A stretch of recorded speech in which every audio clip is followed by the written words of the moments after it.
Uh, Hi all, a warm Sunday. Welcome to everybody. Yes, I am Shankar. Welcome to the Corona Student Circle.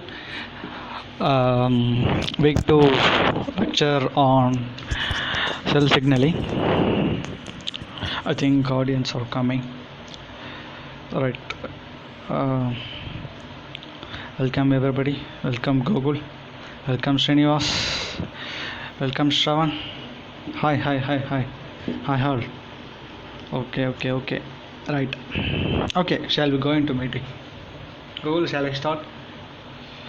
Okay, right. Good morning, everybody. As I said earlier, a warm Sunday, and I think everything is fine. And this week we are going to see about part 2 of cell signaling, in which in specific we are going to discuss about discovery of cyclic like few stuffs like secondary messengers, and also about GPCR, how works in blood glucose level with the help of our hormones, endocrine hormones, and also how the cell signaling how occurs in fertilization process, right? And before going to that, I will give you a short gist about what we recapped in past lecture, right? So I myself Shankar, I am doing my 5th semester in advanced zoology and biotechnology in Vivekananda College, Chennai, and also I am a part of a Corona Student Circle. And once again, I thank everybody for coming to this lecture. Right. Actually, we discussed past week about the basics in cell signaling, GPCR. So I will give you a very quick recap what we have done, because the time is very short. Right, so we have discussed about basics in cell signaling and GPCR. What is cell signaling? Is nothing but it is a communication like what humans use with the help of like Twitter, WhatsApp. They communicate like this, like that. So in cells, they were communicating with the help of this some external messengers. And very important thing, the quorum sensing. I'll be brief history. The quorum sensing is nothing but the organisms, maybe single cellular, multicellular organisms, which depends upon each other to show a communication, to show a signaling, or technically speaking, signaling is a correct. So, and also one important note by John Donne, the famous poet, No Man in Ireland, like that in single cellular organisms, like gram-negative bacteria like albibrophistory, so is cell signaling with help of luminescence. We decide about the N-acyl cytoleucine, like some stuffs and all. So like in humans, there is no single cell can play important role in communication. Rather than that, all will play a very important role, right? So all cells, each cells have individual role, right? And team performance is very important.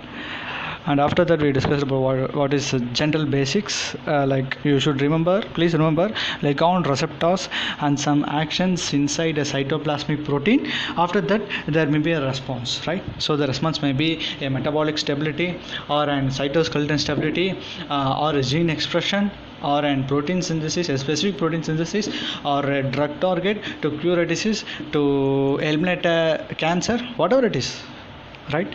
So we have seen about 3 types of communication mode. Please note that there is another type of communication mode also, that is nothing but neurotransmitters, right? So transmitters we are going to discuss deeply in our later part of our lectures. So the 3 types: endocrine, paracrine, autocrine. Endocrine is traveling to far vessels like hormones, glucagon, epinephrine, or adrenaline, or else insulin, whatever it is. Paracrine is a near hormones, like you can say about these proteins some protein, some nitrogen peroxides, and also an autocrine. And we have seen about some basic cell signaling. The first one is an extracellular messenger molecule. Second is a receptor is very important, and effector with the help of effector, the secondary messenger will produce. After that, we see some protein reactions, and after that, the product will come out. As I said earlier, they have a specific functions, right? So we have seen about some important steps. We have seen about extracellular messengers.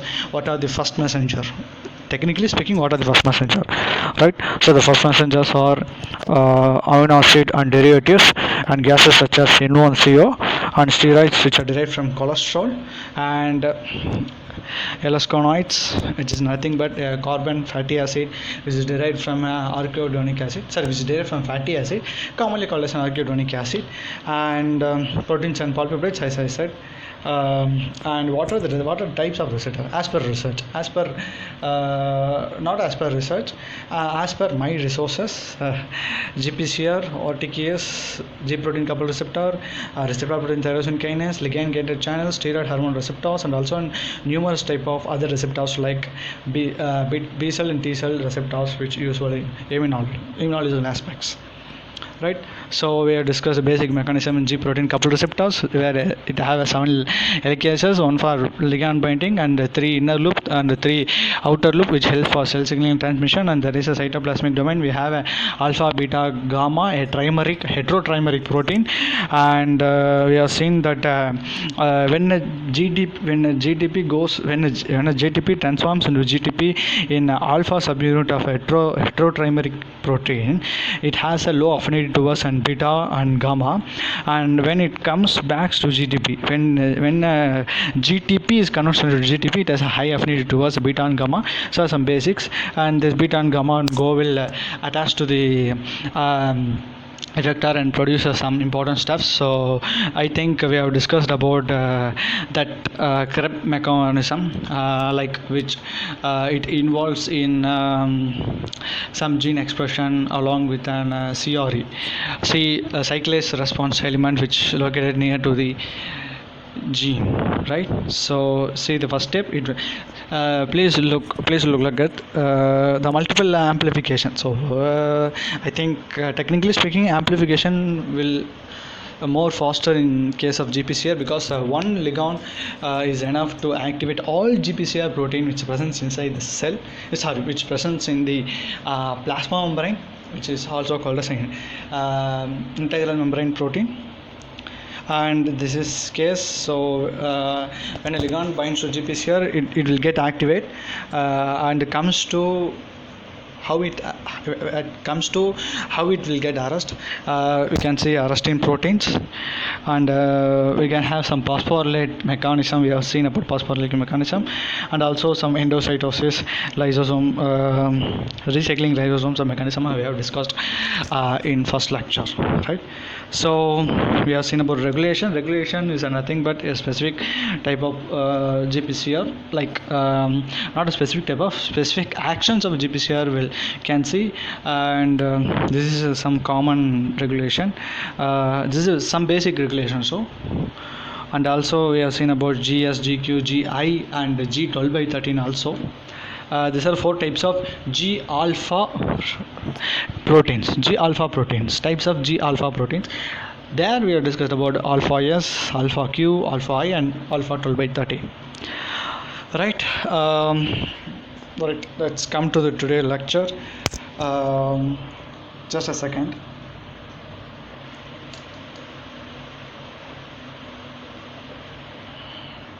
Acha. Right. So today we are going to discuss briefly about secondary messengers. What are all secondary messengers? In early part of our lecture, I mean a past lecture, we have discussed about the primary molecule which attached to the receptor, which is nothing but extracellular molecule which attached to the receptors, and will comes inside. The signal is transmitted inside the cell in a cytoplasmic domain, and after that the signal is going to affect some effector molecule, right? Affect some effector molecule, and As a result, you can produce secondary messengers, right? So as per my resource, as per my reference, I have found some five most important secondary messengers. Actually, while we are speaking, I think any one of these five is very actively at present, right? So these secondary messengers are always in present continuous only, right? So there are five types: cyclic amp. Sorry, some mistakes in cyclic amp. You should write as a small c and caps amp, right? Sorry for error. And next, passport detail inositol derived secondary messengers, and phospholipase and diacylglycerol, and inositol 1,4,5 triphosphate IP3, right? Commonly called as IP3. So first we are going to see about cyclic amp, right? So here is one exciting story about the cyclic amp. Okay, we can see some short story how the cyclic amp was found. So first, the Earl Sutherland and his colleagues from Western Reserve University, they have some misconception about hormones activations. So he designed one study, and the goal of the study is to prepare a physiological response of hormones in vitro condition. So after a considerable effect, he was able to activate a glycogen phosphorylate in preparation of a broken cell, right? Incubated with glycogen, right?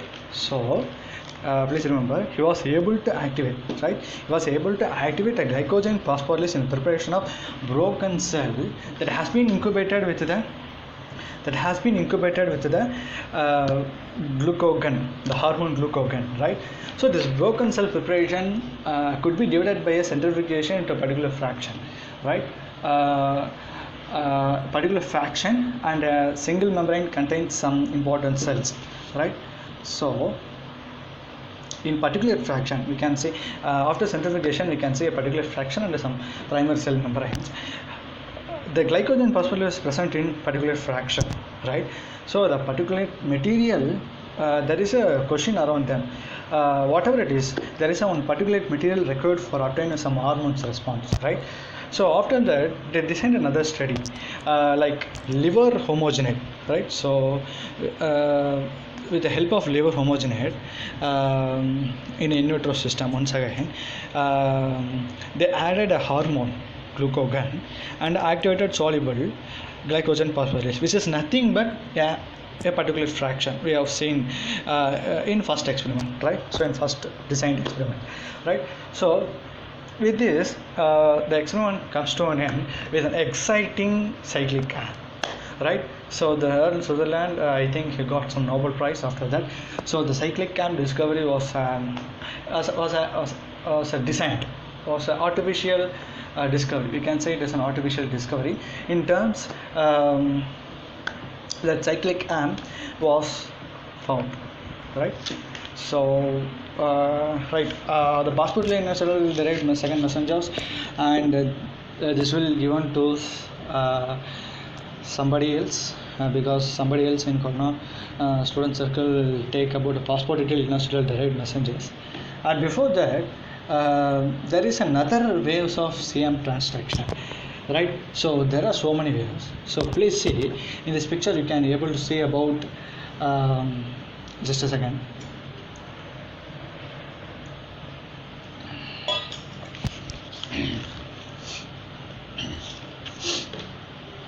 Right. So you can see other ways of CM transduction pathway. Actually, in earlier class we discussed about CAMP, which is metabolism of which is produced by a effector molecule like adenylyl cyclase, which is present in cytoplasm. They created, right? So they created a cyclic AMP. The ATP is converted into CAMP, right? So the CAMP is now increased in cell, right? After that, we see about the Krebs binding concept, and also you can see not only Krebs, it also activates a glycogen glycogen breakdown, right? And also it can also help in some like in this table you can see about it also help in that help in like contractility in cardiac muscle, and also in adipose tissue with the help of hormone adrenaline, the triglycerol catabolism will occurs, and vasopressin, the well-known mechanism, the vasopressin, the endocrine hormone, it will helps to increase the permeability of epithelial cells to water. And thyroid stimulating hormone, it helps us thyroid hormone. Thyroid stimulating hormone is nothing but it's a primary messenger, it's extracellular messenger, right? After that, here an interesting mechanism goes on in thyroid TSH, which is going to discuss the later part of our lecture series. And also like bone parathyroid hormone increase the calcium absorption, and ovary increase the secretion of steroid hormones. In adrenal cortex, they increase the secretion of glucocorticoids, right? So you can see a detail, right? The very important point I should mention here is actually we have discussed about that AKAPS, right? Nothing but PKA, the protein kinases, right? So the PKA, the protein kinase, which has the regulatory domain and the catalytic domain. The regulatory domain where space for binding of an CN, right? So after that, the catalytic domain will disperse and it will go and join with Krebs under the mechanism we have seen, right? Lot of AKAPs. The AKAPs role is different from place to place, right? So here we can see the AKAPs, right? So AKAPs it's basically called as a kinase anchoring protein. It is an anchoring protein. Anchoring protein. Actually the both anchor will takes place, right? So in like TV shows, it also anchors like that also, and it also holds, it also form a base of this cell signaling, right? It is in technically we can say it provides a structural framework, right? These are some features in cyclic AMP.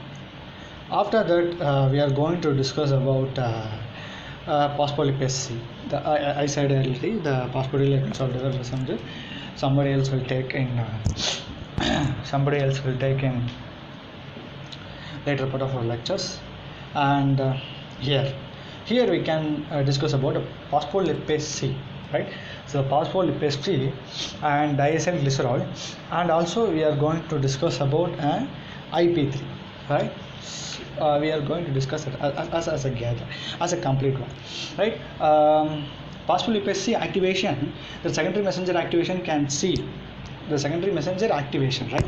Here the phospholipase C will get hydrolysis, but it is a secondary messenger, right? The secondary messenger which is derived from the phosphatidyl inositol derived second messenger, right? That will be discussed later. Somebody will explain how it will accuse, right? Don't worry about it. But here coming to here, please remember the phospholipase C beta will get hydrolyzed. This is a basic concept. Please understood. Phospholipase C beta is a second messenger, but it is derived from a phosphatidyl inositol derived second messengers, right? It is derived from phosphatidyl inositol secondary messengers, but coming to PLC, coming to specific phospholipase C, it will get hydrolyzed, right? So the acetylcholine, the hormone which binds to the smooth muscles of our body, intestine, especially intestine, this phospholipase activation can be seen in our antigen reaction with the mast cells. Also we can see, and also this phospholipase C, you can see here, I think so. This phospholipase C, that violet one, that light violet color one, you can see able to see below 5, right? So it is specifically called as an phosphatidyl inositol specific, right? Phospholipase C, right? So the phospholipase C beta. Why the beta? Because there is some secondary structure there, right? So it's a basic understanding. And another basic information, you know that PLC beta is present inside the cell, and its role was it will get hydrolyzed, or it acts like a catalyst. It will act like catalyst for production of phosphoryl 1,4 triphosphate, right? IP3, can see IP3, right? It acts as a catalyst, right? So this is a basic insights about phospholipase C beta. But where this IP3 and diacylglycerol comes, please look at this picture. Phosphoryl inositol 4,5 P2 is a phosphoryl inositol direct second messenger. Comes finally it with the help of a phospholipase it comes as a DHG and IP3, right? So next, coming to diacylglycerol, one interesting research about the diacylglycerol. Diacylglycerol is produced from nothing but PI 4,5 P2, which is a phosphoryl inositol derived second messenger. After that, with the help of a phospholipase C beta, the DHG and IP3 will form. So DHG, please note, you can see the PKC here, right? So the PKC is nothing but protein kinase C. The protein kinases, one kind of protein kinases, and one popular study about this diacylglycerol, and you know that someone should know about the probol which is an actual resemble of an diacylglycerol. It will activate protein kinase, right, in in vitro medium, right? Let's consider in vitro medium, the probol ester, which resembles a diacylglycerol, it will activate the protein kinases and it will makes the lose control growth and make a malignant, especially in plant, right? I'm saying the probol ester, which in vitro condition activate protein kinase in plant cell, right? In plant cell, please note that in plant cell, and it makes the lose control. It makes a malignant. The cell. It makes a cell malignant, right? So here you can see about and basic story about a basic interesting fact, right? It's a basic. It will act as a malignant also. So please consider diacylglycerol as a poisonous also. It's a small joke. Okay, coming back to IP3, inositol phosphate, inositol 4,5 triphosphate, IP3. Right, so it is a sugar phosphate and is capable of diffusing through the interior of cell. Please know that it's capable of diffusing through the interior of cell. This point makes sense in the fertilization, right? We are going to discuss later in this lecture, right? So the IP3 usually binds to IP3, I think in a it binds to IP3 receptor in smooth endoplasmic reticulum, and the smooth endoplasmic reticulum is a well-known function for site of calcium storage, and after that the calcium is to get released. You can see here that yellow dots, right? So it will get released. And it will go and activates a further process in this cell.